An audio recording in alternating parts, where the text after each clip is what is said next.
양시장은 여전히 1% 넘는 하락권에 진행이 되고 있고요. 그럼에도 불구하고 우리는 살아있는 이슈에 집중을 해보려 합니다. 종목 이야기 나눌 거고요. 자, 머니 이슈 오늘은 ISC 이지환 대표와 함께하는 날입니다. 대표님 어서 오세요. 안녕하세요. 네, 안녕하십니까. 자, 오늘의 첫 번째 이슈는 바로 이것입니다. 화면을 통해서 첫 번째 이슈 열어보도록 하겠습니다. 자, 전해드린 이슈 1. 바이든발 코로나 팬데믹 끝, 항공주들에게는 이것이 어떻게 되는 것일까요? 사실 어제 항공주들의 상승세가 두드러졌죠. 이 바이든 대통령의 발언 때문에 말입니다. 자, 코로나 팬데믹 정말 끝이 나게 될까요? 어제 대한항공, 제주항공을 비롯한 관련주들이 이제 진정한 리오프닝이다라고 하면서 이제 날아오르는 흐름이었는데요. 팬데믹은 끝났다라는 발언에 업황이 개선될 것이다라는 전망이 나오고 있습니다. 그런데 그 하루가 지나질 않아서 앤서니 파우치 미국 그 전염병 연구소 소장이 팬데믹 안 끝났는데 라면서 바이든 발언에 일침을 가합니다.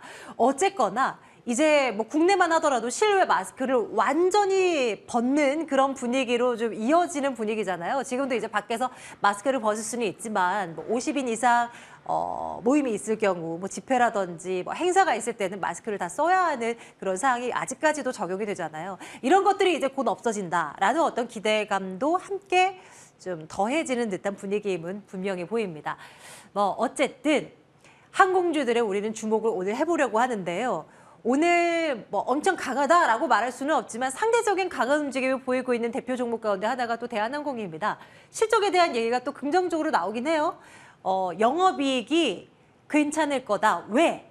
여객 수요가 빠르게 회복되고 있고 운임 비용도 항공 화물 운임도 견조한 흐름을 나타내고 있기 때문에 3분기 실적이 뭐 상당히 괜찮을 것이다. 뭐 이런 전망들이 나오고 있는 그런 상태입니다. 대표님, 리오프닝 관련해서 지금처럼 뭐 중대한 뭐 경기 침체 시그널이 나오는 이 마당에 여행을 사람들이 많이 가니까 항공주 많이 올라요? 그러지 않을까요? 뭐 이런 질문을 드리기는 못한 상황이면 분명한데요.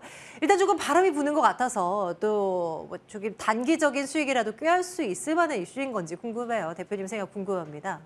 시장이 이제 많이 어려우니까 뭔가 좀 대안 투자를 좀 찾고 싶고 어떤 대안 이슈를 찾고 싶을 때 적절한 타이밍에 이제 바이든 대통령이 그 팬데믹의 종료 선언을 했습니다. 사실 이게 뭐 어떤 그 단발성 이슈 이상의 이제 의미가 있겠냐라는 부분은 뭐 오늘 바로 다른 이제 바이든을 제외한 관련자들의 발언을 보면 뭐 그렇게 크게 파급 효과가 있지는 않습니다. 하지만 시장이 지금 많이 어렵기 때문에 뭔가 대안 투자를 찾는 쪽에서는 이게 이제 어떻게 보면 좀 먹음직스러운 파트가 좀 되는 거죠.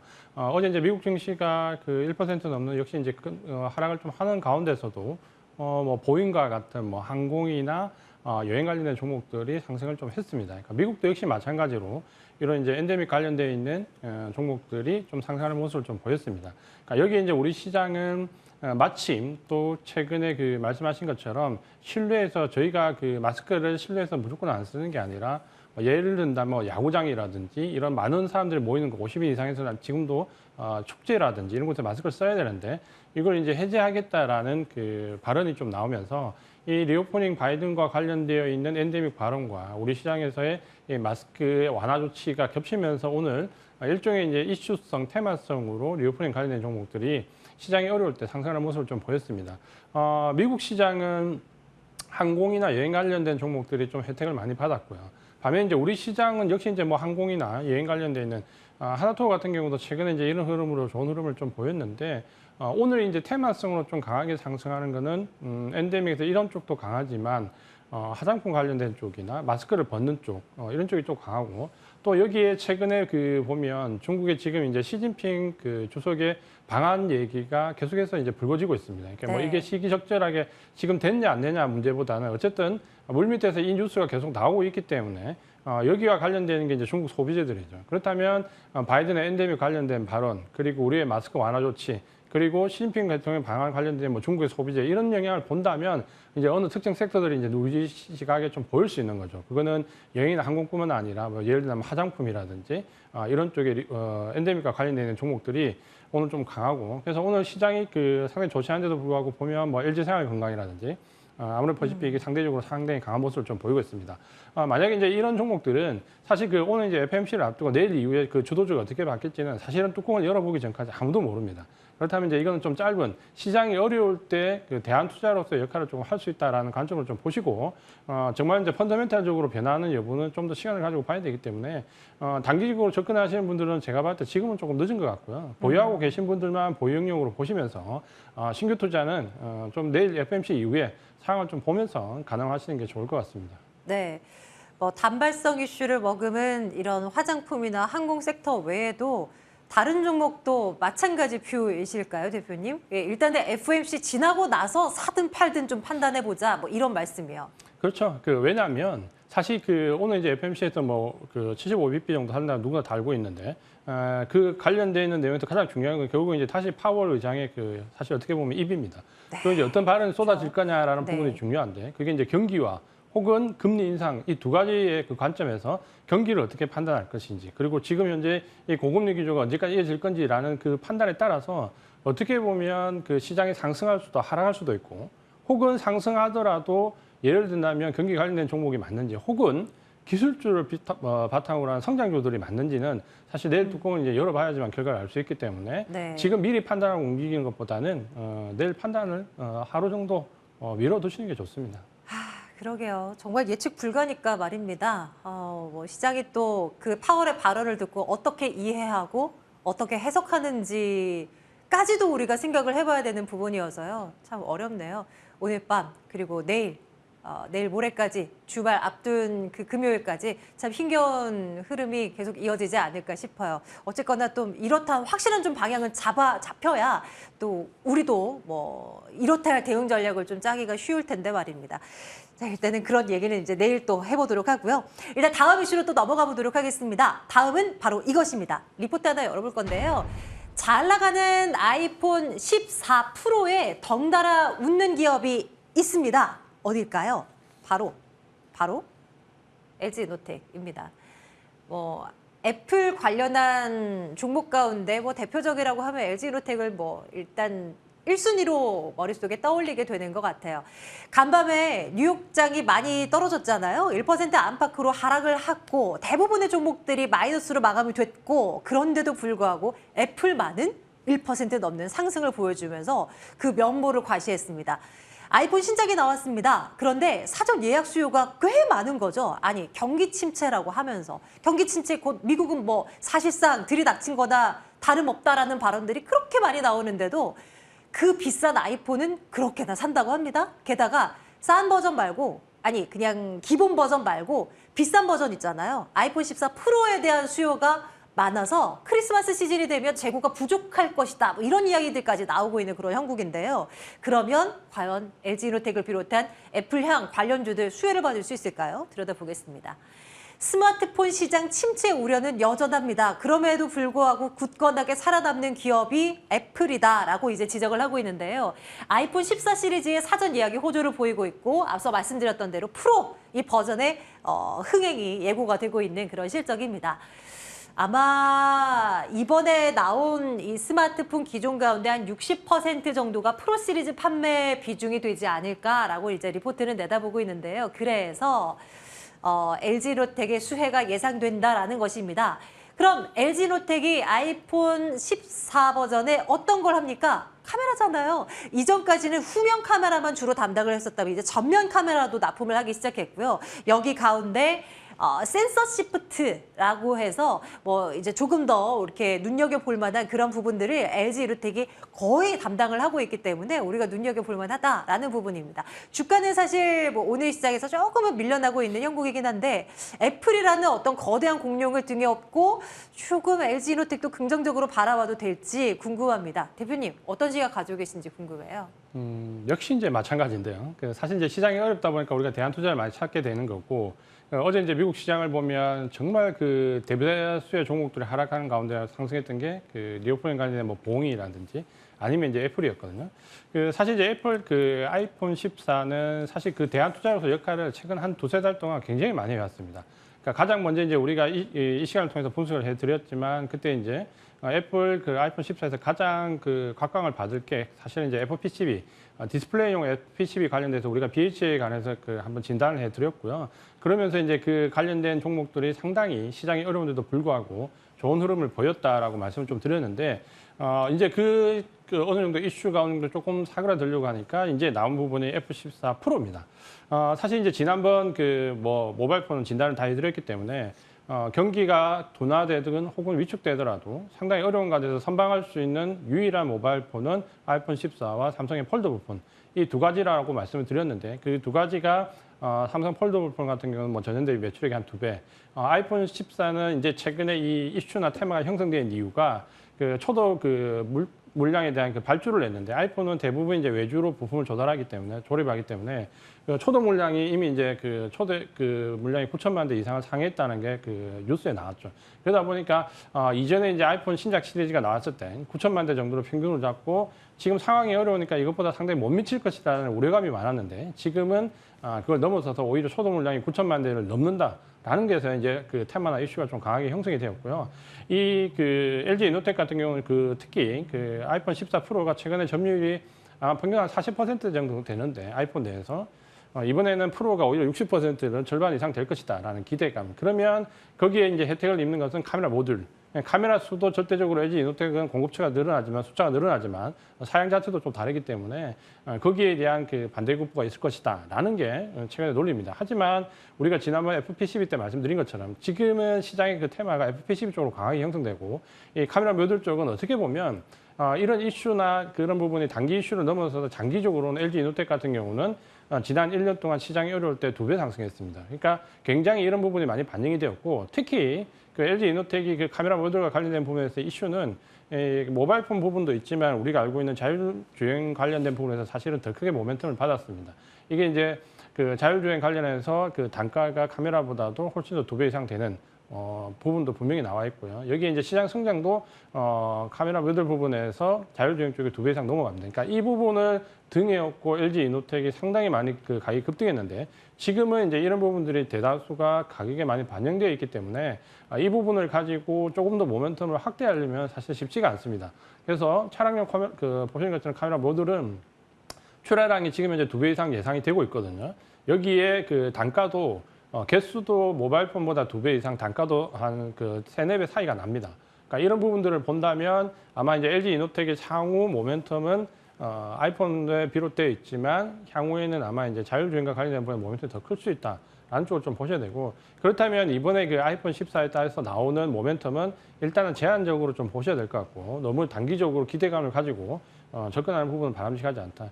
등락은 아마 그렇게 본다면 LG 이노텍은 당분간은 32만 원대에서 한 7, 8만 원, 39만 원 정도까지 크게 보면 박스권 흐름을 보일 것이다. 이렇게 말씀을 드리겠습니다. 네. 간밤 애플이 그랬죠. 아시아권을 비롯해서 또 유로화를 쓰는 국가들을 중심으로 해서 앱스토어에서 결제하는 금액을 25% 정도 인상한다? 이런 이야기들이 내놓곤 했습니다. 그러면서 이제 주가가 올라갔던 것도 어느 정도 이제 수익을 확보할 수 있는 루트가 생긴 것이니까요. 그러면서 이제 애플도 조금 힘을 받으면서 주가가 올라간 측면도 있는데요. 뭐로 가도 이제 환율 얘기로 조금 가보겠습니다. 그리고 시장 얘기도 덧불려서요. 워낙 이재현 대표께서 시장을 바라보는 눈이 냉철하시기 때문에 사실 오늘 같은 날은 종목 이야기보다도 시장에 대한 관심들이 더 많으실 것 같아요. 대표님, 예측 불가긴 한데요.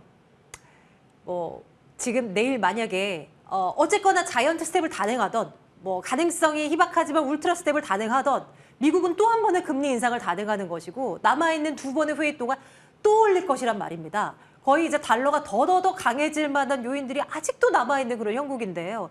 또 우리 외환 당국이나 정부 차원에서는 어쨌거나 원달러 1,400 요 숫자만큼은 보지 말자 이러면서 약간 안간힘을 쓰고 있는 분위기이긴 해요.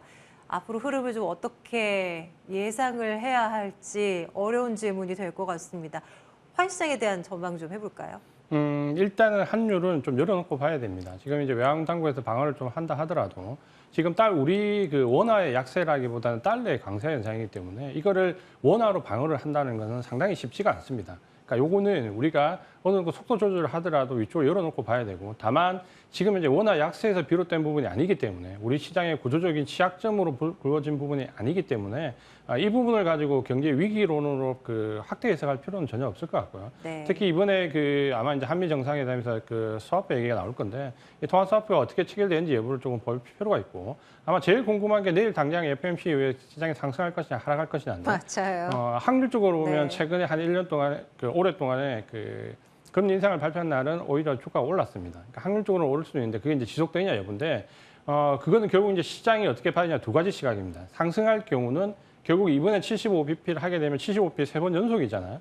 이 세 번 연속에 대한 부분이면 이 정도면 적어도 75bp 이상의 자이언트 스텝은 마무리 단계다라는 금리 인상 결정론이 나올 수 있고, 이럴 경우에는 시장이 오히려 강한 상승을 할 수 있습니다. 반면에 75bp 이후에 파월 발언이 또다시 75bp BP에 대한 그 예언이 또 나온다면 시장은 이제 경기 침체론이 불거질 수 있습니다. 결국은 금리 인상에 대한 절정론이냐 아니면 경기 침체론이냐 이 두 가지에 따라 시장은 극명히 반할 수 있고, 특히 이제 만약에 시장이 상승하게 되면 우리가 주도주를 굉장히 유심히 생각해야 됩니다. 뭐냐면 금리가 만약에 절정론으로 간다면 지금 경기 민감주나 경기 관련된 종목에 포커스를 많이 맞추고 IT 종목을 비롯한 경기 성장주들이 굉장히 지금 주가 흐름이 좋지 못한데 이게 만약에 이제 일거 뒤집히는 상황이 올 수 있습니다. 그러니까 이런 부분들이 굉장히 변동성이 크기 때문에 적어도 이제 내일 시장에 대한 판단은 이 두 가지 관점론에서 어느 쪽에 힘을 싣느냐, 그리고 올라간다면 주도주가 과연 경기 관련된 종목이냐 아니면 금리 결정론을 싣고 오히려 IT 종목이 반등을 주느냐 이 여부를 잘 체크해 볼 필요가 있습니다. 어떻게 해야 할지가 참 고민이 되는 것 같아요. 이제 대표님 말씀대로 여러 가지 시나리오를 열어두고 지켜보겠죠. 그리고 나서 뭐 시장이 그러겠죠. 어느 정도 뭐 단기 반등이 나오든 뭐 그동안 선반영이었다 다 알고 있는 내용이다라면서 조금 반등을 하거나, 아니면 생각했던 것보다 너무 셌다, 또 놀랐다 이러면서 충격의 도가니로 떨어지는 그런 형국이 또 나타날 수도 있겠죠. 대표님, 개인 투자자들의 입장에서는 그럼 이럴 때와 이럴 때 나는 어떻게 해야 되느냐, 이게 진짜 궁금해지는 것 같아요. 현실적인 밀릴 때 전략을 네. 말씀하시는 거죠? 네네. 현실적인 전략은 지금은 주도주로 예상되는 부분은 일단 보유를 하셔야 됩니다. 지금 여기서 주식을 던지는 건 크게 의미가 없고요.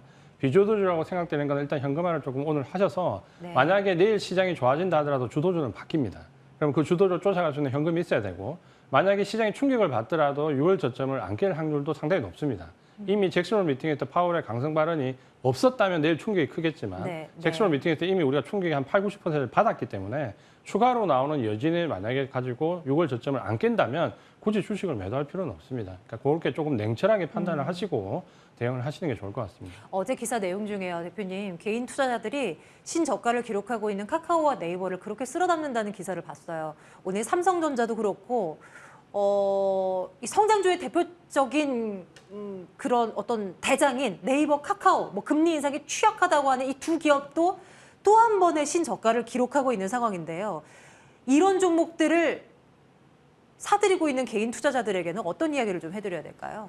상당히 이제 좋은 말씀 드리고 싶지만 상당히 이제 위태롭죠. 그러니까 우리가 여기서 구분해야 될 거는 팬데믹을 거치면서 실적의 정점론이었던 종목하고 그 정점론인 종목의 유동성을 바탕으로 올랐던 섹터와 대표적인 게 이제 카카오 네이버 커뮤니케이션과 실적 대비로 낙폭이 과대했던 예를 든다면 그 반대쪽에 있는 반도체나 자동차를 비교한다면 이 팬데믹에서 과연 실적의 정점론이 나왔던 섹터와 아닌 섹터는 구분을 해야 됩니다. 그렇다면 지금 만약에 내가 좀 몰려서 내려가더라도 장기적인 비전을 가지고 가더라도 실적 정점론보다는 실적 대비로 과다하게 낙폭이 컸던 반도체나 자동차를 가지고 가야 나중에 그 원하는 수익률, 본전 이상의 수익률을 크게 거둘 수 있는데 팬데믹 때 정점론이 들어왔던 종목들은 조금 생각을 좀 심사숙고해 보시고 장기 투자를 하시더라도 지금 과연 내가 어느 섹터에 물려야 되는가 하면 저는 반도체나 자동차 쪽으로 가시는 게 조금 더 현명한 판단이라고 말씀을 드리고 싶습니다. 대표님, 마지막으로 조선 섹터에 대한 궁금증도 있어요. 사실 이제 오늘 시장에서 그래도 좀 살아있다라고 볼 수 있는 섹터 가운데 하나가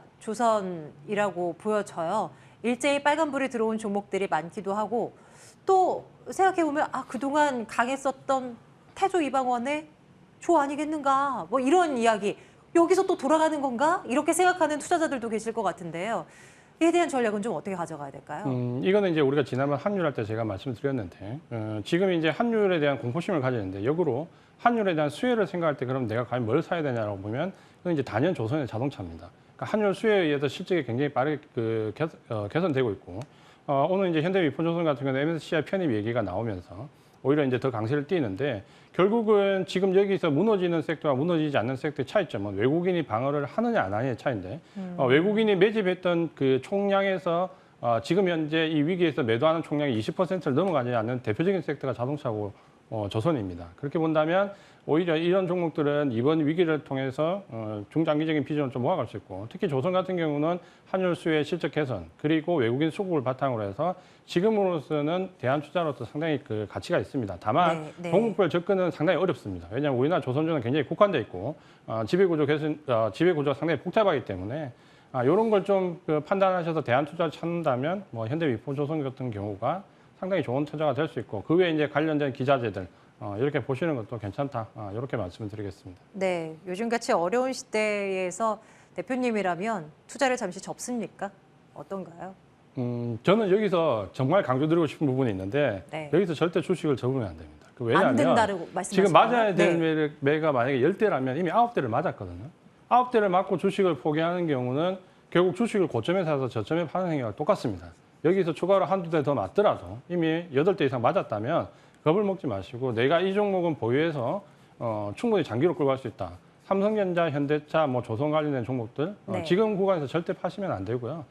적어도 시각을 좀 길게 보시고 예를 든다면 제가 예전에 삼성전자 그 목표가를 말씀드릴 때 3만 원, 4만 때 10만 원을 말씀드렸었거든요. 그러니까 지금 같으면 15만 원 이상 팔겠다는 관점으로 한번 뚝심 있는 투자를 해볼 필요가 있다. 지금은 주식을 포기할 때가 아니고 여기서 포기하시게 되면 결국 고점에서 다시 들어오시게 됩니다. 그러니까 그런 행위를 하시지 마시고 이미 맞을 매를 많이 맞았다면 좀 뚝심 있게 여기서는 좀 버티시라고 말씀드리고 싶습니다. 시장에서 내로라는 부정론자들이 큰 목소리를 내면서 주식시장 곧 폭락 온다라고 이야기할 때가 돌아보면 저점이었고 개인 투자자들이 정말 두려워서 더 이상 주식을 사지 않을 때가 비로소 저점이었다라는 어떤 과거 사례들이 참 많습니다. 지금도 그런 구간을 지나고 있는 것이었으면 참 좋겠네요. 내일 이 시간에 우리는 또 어떤 이야기를 하게 될지 궁금합니다. 자, IS 이지환 대표와 함께 머니 이슈 이어가봤습니다. 대표님, 오늘도 고맙습니다. 고맙습니다.